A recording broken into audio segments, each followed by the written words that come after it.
Hey fellow tennis nerds, I hope all is well. This is the Yonex Percept 97D review. This is the pretty heavy, dense string pattern Percept. It's the one remaining racket I haven't tried in the lineup, if I'm not mistaken. And this one was strung with Wasabi Carbon in the mains at 53 pounds and Enso in the crosses at 51 pounds. Pretty high. I should have gone lower, but you still know how the racket plays. And it's a very control-oriented frame, 1820 string pattern, pretty hefty swing weight, around 327 with this string setup, so it's around 330, I would say on average, this racket. Unstrung specifications, 320 grams unstrung, then you add around 20 grams for strings. I would say 31 centimeter balance, gonna end up at 32 centimeter, 6-7 point headlight, 27-inch standard length, 1820 string pattern. A racket that does not give you a lot of power. It's all about control. It has a good, stable sensation at the net. You know where the ball is going. You have the solid mass behind the frame. It's not one of those platform rackets which I talk about on the website, tennisnerd.net. I talk about them here on the YouTube channel, but also on the new guide, Tennis Nerd Guide to Rackets and Strings, which I urge you to check out if you want to learn more about rackets, strings, shoes, balls, and whatnot. I keep adding content there. It's all free. If you want to support the work I do, join Patreon, where you get first impressions and lots of unique content that I'm not publishing on this YouTube channel.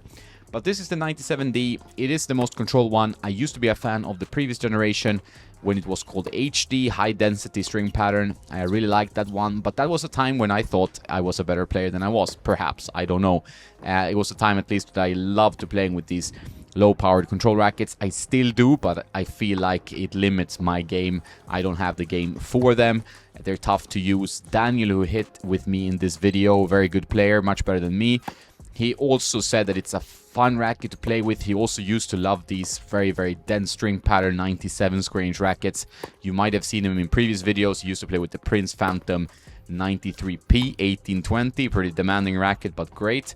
And he also played with the Angel TC97 custom. So he likes these types of rackets as well, but he also struggled in terms of just getting enough easy power, you know, where can you just touch the ball and get it over, or just move it around easily, just react on defense and get some free depth. These rackets, you require you to really step into the ball, be very solid, very stable, and they're quite tough and demanding to use. As soon as you hit outside the pretty small sweet spot, you're not going to get as a good shot as you get with these more forgiving rackets. And even in the Percept line, you have the 100D, which is also dense string pattern 1819, 100 square inches, and that makes a pretty big difference in my opinion. I prefer the 100D quite a bit over this one. This one felt quite demanding, as did the H, the heavier one with the open pattern 1619. These rackets are not for me. But they are nice rackets. So if you like smaller head sizes and you want a beefier weight, because you can get the 97 and just customize it, that's what I would have done. But if you like it dense string pattern, you like with the heavy weight, you don't want to customize, you just want to get a solid stick giving you control, then this one is a very good racket. There's nothing wrong at all with this racket. It doesn't have the most pocketing in the world. It doesn't have maybe some characteristics of old school control rackets, but it's very solid. It has it's more forgiving than some of these rackets thanks to the isometric head shape, and it's just a good stick. Compared to the predecessor, I feel like the new Percept rackets are a little bit more stiffer in a good way, not meaning harsh for the arm, but just you get a bit more mass on the ball. Still, it's not going to be powerful. Still, I would urge most players to go for the 100 or the 100D, because those are the most forgiving Percept rackets. But if you have the game for it, this racket delivers what you put in. It doesn't deliver you anything more than that, but what you put in. I would urge you, if you like 97 square inch rackets, to string it a bit lower than I did here. This is a pretty comfortable, powerful string setup from Tourline, so I thought, you know, it would give a little bit power, but I didn't want to give it too much power. But ideally, you would string maybe 49 pounds or even like lower than that. You could even string this at 45 pounds. Full bed of poly, or maybe a hybrid with a gut or multi-filament in the mains and a round poly in the crosses to give you a little bit more free power. I think you need to look for that extra when you play with these types of rackets. I think it really helps. But if you have the game for it, I mean, this is a very solid stick, very good. The target group is very small.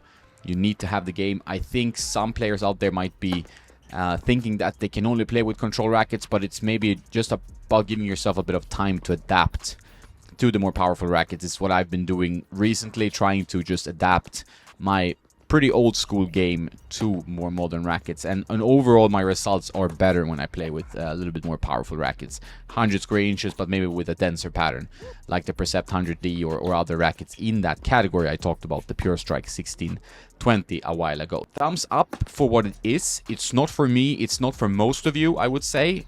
If you're the target group that loves control frames, you love a 97, you want a dense string pattern, you think you have the game to do it, or you feel like your strokes are the most consistent with this type of frame, go for it, because it's a very good stick. Otherwise, there are options in the marketplace where you get a bit more than this. I would say, for example, the new Pure Strikes, you get a bit more power. Even from Yonex, you can get the 100D, as I said, or even the 97, beef it up a little bit. And that's a much easier racket to use. I really like the 97. I thought this one was a bit too demanding for most players, but it's for a certain target group, and that's not me, as I said. So, good stick, very controlled, very solid, great swing weight, spot on specs from Yonex here. For what it is, it's a great frame, but for most players, it's going to be too demanding. So that's the Yonex Percept 97D review. Daniel, who I did this review together with, he agreed with me. He didn't record anything on camera, but he said that, like, compared to the Pure Aero VS that he's using, which is also customized to a little bit more weight, he said he just needs to flick the ball with that racket and go somewhere. Where we played with this frame, I got easier shots back from him, and I also felt like he made a little bit more mistake where he could hit the tape of the net, which he didn't do with the Aero VS. It's also a part of him being used to that, but yeah, these rackets require you to really use your legs, dig down, get the racket prepared on time, to hit as powerful shot as you can do with other rackets. But if you do that, then they're very good for control. It's a pretty well dampened frame, but it's not overly dampened. You do feel the ball. You can play with some touch, so I wouldn't worry too much about the dampening. I know some of you really worry about the VDM tech. I would say yes, in some rackets from Yonex, it's a little bit too much dampening. I felt like the Percept line is still controlled enough, still have enough touch. It's not the most touch-focused racket because the dampening does play a role, but I wouldn't be majorly concerned if this is the type of frame you usually go for. If you want to buy it, check it out from my links in the description. Tennis Warehouse, these are my buddies. I get a small commission if you buy anything from Tennis Warehouse. You can buy anything you want, this frame or shoes or whatever.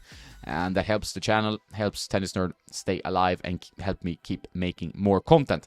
You can also join Patreon or as a YouTube member, and I appreciate you very, very much. Have a nice day now, and don't forget to play some tennis.